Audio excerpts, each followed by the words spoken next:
My name is Rachel, and 3 months ago my manager told me to clock out before I finished a task, and that single sentence ended up costing him his career, his bonus, and his entire team.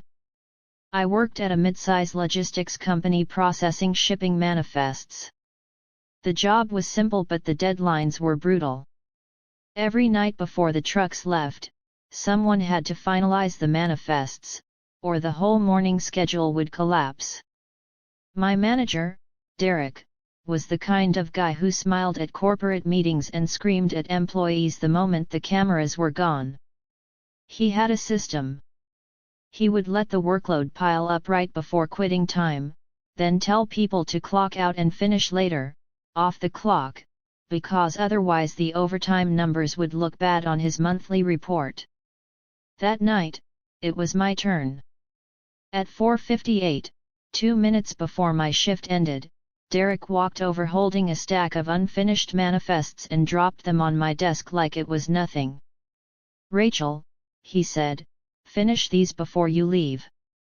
I told him I only had 2 minutes left and there was no way I could finish 40 manifests in that time. He shrugged and said, "Then clock out first, finish it after. We can't show overtime this month. Corporate is watching labor costs." I felt my stomach twist. This wasn't the first time he'd said something like that, but it was the first time he said it directly to my face, clearly, with no room to misunderstand. Clock out, then keep working. That was, in plain language, wage theft. And I had heard him say it to other employees for months, but this time, something in me shifted. I looked at him and said, "Sure, no problem." I clocked out at exactly 5 p.m., stood up, grabbed my bag, and walked straight out the door. Derek blinked, confused. "Wait, where are you going?" he said. "The manifests." I turned around and smiled. "You told me to clock out." "I'm clocked out. I don't work off the clock." His face turned red immediately. He started sputtering something about teamwork and being a team player, but I was already walking to my car. I wasn't being petty. I wasn't trying to start a fight. I was simply doing exactly what he told me to do. Nothing more, nothing less. The next morning, chaos exploded. 40 manifests never got finalized. That meant 40 trucks couldn't leave on schedule. That meant deliveries across 3 states were delayed. That meant client complaints started flooding in by 7 a.m. and by 8 a.m. regional management was calling Derek's office non-stop. I walked in for my normal shift like nothing happened, and the entire warehouse floor felt like a bomb about to go off. Derek was practically shaking, his tie loose, dark circles under his eyes like he hadn't slept. He pulled me aside and hissed, "Why didn't you finish the manifests last night?" I looked at him calmly and said, "You told me to clock out before finishing." "So I did." "I'm not going to work unpaid, Derek. That's illegal." He opened his mouth, then closed it, because he knew exactly what he had said, and he knew exactly why he had said it. He just never expected someone to actually take him literally. By 10 a.m. the regional director showed up in person, something that had never happened before. Word had already spread that shipments were delayed nationwide, and this director wanted answers immediately. Derek tried to explain it away as a staffing issue, blaming me for not staying late. But here's the thing. I wasn't the only one who had heard him say that phrase before. Over the past few months, at least 6 different employees had documented similar instructions from him, either in texts, emails, or verbal warnings witnessed by others. HR had actually received 2 anonymous complaints already about being told to work unpaid, but nothing had been done because Derek always denied it, and it was his word against theirs. This time, though, I had something they didn't.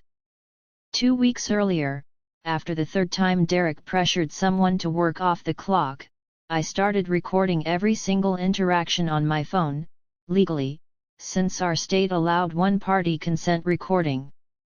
I had audio from 3 separate incidents, all of them Derek instructing employees to clock out and keep working. And the final recording, the one from that exact night, was the clearest of them all. His voice, calm and casual, telling me not to show overtime, telling me corporate was watching labor costs, telling me to clock out first. When the regional director asked what happened, I simply said, I have all of this documented, and I have recordings if you'd like to hear them. The room went silent. I played the recording right there in the office, Derek's voice filling the space, every word clear as day. The director's face changed instantly from irritation to alarm. Because now this wasn't just a shipping delay problem. This was a legal liability. Wage theft violations could bring massive fines, lawsuits, and federal investigations if the Department of Labor got involved. And Derek had just handed corporate a ticking time bomb, all caught on tape.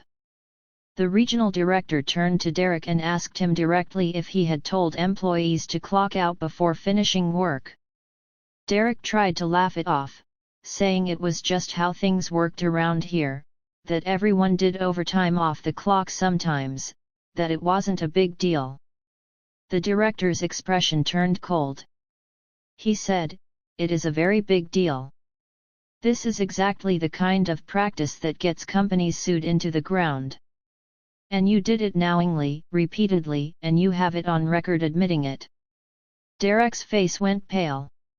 He tried to backpedal, saying he was just trying to hit deadlines and help the team, that he never meant for anyone to think it was mandatory. But it was too late. HR was called in immediately, and by that afternoon Derek was suspended pending investigation, escorted out of the building with a box of his things while the entire floor watched in silence. Word spread through the company within hours.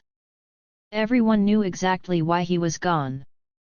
Some people even started clapping quietly as security walked him to the door, careful not to make a scene, but the message was clear.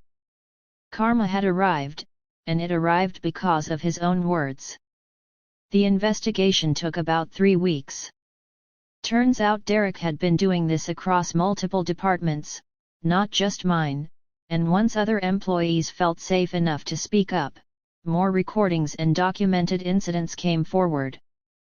The final report confirmed repeated wage theft violations, and Derek was terminated permanently, losing not just his job but his standing in the industry, since word travels fast among logistics companies in our region. As for me, I didn't get punished for walking out that night like I feared I might. Instead, our new interim manager pulled me aside and thanked me for documenting everything properly. She said it protected the company from a much bigger lawsuit down the road, and it protected every employee who had been silently suffering under Derek's rules for months. A few weeks later, our department got a new policy. All overtime had to be logged, approved, and paid immediately, no exceptions. Nobody could ever again tell an employee to clock out before finishing a task. It became almost like an unspoken company legend. The night the girl who worked with Derek simply did exactly what she was told, nothing more. I never planned to be a whistleblower. I never planned to record anything out of some grand plan for revenge. I just got tired of being told to work for free, tired of watching good people get exploited because they were afraid to speak up. Sometimes the most powerful thing you can do is exactly what someone tells you to do, especially when what they're telling you is something they never expected you to actually follow through on. Derek thought he was giving an order. He was actually signing his own termination papers. And the best part is, he did it in his own voice, on tape, for everyone to hear.